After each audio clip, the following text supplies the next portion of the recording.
శుభోదయం. Global బెతేనియా Calvary ministry తరపున ఈ వారం యొక్క చివరి దినంలో మరొకసారి మీ అందరితో కూడా కలుసుకుని దేవుని యొక్క పరిశుద్ధమైన మాటలు ధ్యానించడానికి దేవుడు నాకు ఇచ్చిన మధురమైన అవకాశాన్ని బట్టి దేవునికి ప్రత్యేకమైన వందనాలు తెలియజేస్తున్నాను. ఈరోజు కూడా పరిశుద్ధమైన వేద గ్రంథంలో నుండి మరి యొక్క చక్కటి మాటను చదువుకుందాం. అపోస్తుల కార్యములు 13వ అధ్యాయము 4వ వచనాన్ని నేను చదువుతున్నాను. దయచేసి గమనించండి. అపోస్తుల కార్యములు 13వ అధ్యాయము 4వ వచనము.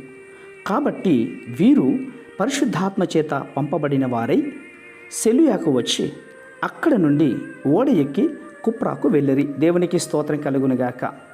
నా ప్రియ సహోదర సహోదరులారా గమనించండి. దేవుని పని కొరకు పరిశుద్ధాత్మ దేవుడు ఏ విధమైన కార్యం చేస్తున్నాడో, ఎంత అమూల్యమైన నడిపింపో ఇక్కడ మనం గమనిస్తుంటున్నాం. అవును, ఇది పరిశుద్ధాత్మ దేవుడు చెప్తున్నటువంటి అద్భుతమైన మాట. పరిశుద్ధాత్మ చేత పంపబడినటువంటి వారు అని చెప్తోంది. అవును ప్రియులారా, ఇంకా కూడా ప్రభు వలన మనము పరిశుద్ధాత్మ ద్వారా నడిపింపబడ్డానికి ఇష్టపడాలి. ఆయన నడిపించేవాడు మాత్రమే కాదు, కొన్ని సందర్భాలలో మనము స్వయం చిత్తం చొప్పున చేయకుండా ఆటంకపరచేవాడు కూడా. వినాలి, ప్రభు చిత్తం ఆ సమయము వేళ నెరవేరకంటే మునుపు మనము బయలుదేరేటప్పుడు ఆత్మ ఆటంకపరుస్తాడు కూడా కొన్ని సందర్భాల్లో. అదే మాటలు మరియు అపోస్తల కార్యం 16వ అధ్యాయం 6-7 వచనాల్లో చదివితే మీకు అర్థమవుతుంది.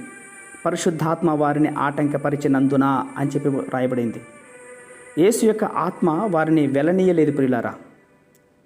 కొంతమంది ఆత్మకు కొన్ని సవాళ్ళు ఎదురవుతాయి.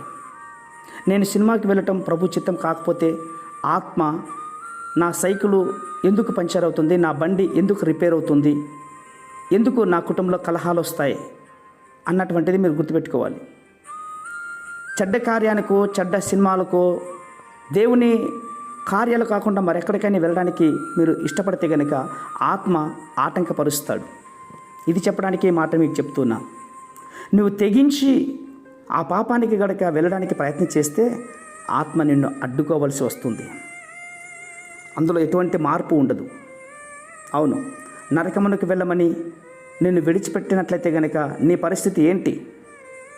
నిజంగా నీ మార్గములు ఆత్మకు అప్పగింపబడినందున ఆయన నిన్ను నడిపించే దైవమై ఉన్నాడు. ఆయన చిత్త ప్రకారంగా నడవాలి. అది దేవుని యొక్క చిత్తం. ఆయన ప్రేరేపిస్తాడు, నడిపిస్తాడు. మార్గము ఆయనది, ఆయన చూపిస్తాడు. ఎటువంటి సందేహపడద్దు. ఆయన మన మేలు కోరినవాడు, మన క్షేమాన్ని కోరినవాడు.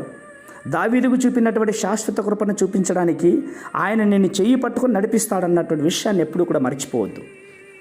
అందుకోసమే ఈరోజే తీర్మానం చేసుకో. రేపటి దేవుని మందిరావరణంలో ప్రభువా, నా జీవితం ఎటువైపు వెళ్తోంది, నేను ఎలా నడుస్తున్నాను, నా మార్గములను నీవే బయలుపరచమని ప్రభు సన్నిధిలో అడగటానికి కుటుంబ సమేతంగా సంఘానికి వద్దాం. దైవిక వాక్యం చేత బలపడదాం. ప్రేమ నమ్మకమైన మా ప్రియ పరలోకపు తండ్రి, ఈ మాటలు వింటున్న బిడ్డలందరూ కూడా ప్రభువా తండ్రి, కొన్ని సందర్భాల్లో చెడు కార్యములకు మీరు ఆటంకపరుస్తారు. ఆ విషయాన్ని బిడ్డలందరూ గ్రహించినట్లుగా మీరే సహాయం చేసి నడిపిస్తారని విశ్వాసంగా నమ్ముచు చిన్న ప్రార్థనను మా రక్షకులను యేసయ్య బట్టి అడిగి వేడుకొని పొందించున్నా మా తండ్రి. ఆమేన్, ఆమేన్, ఆమేన్.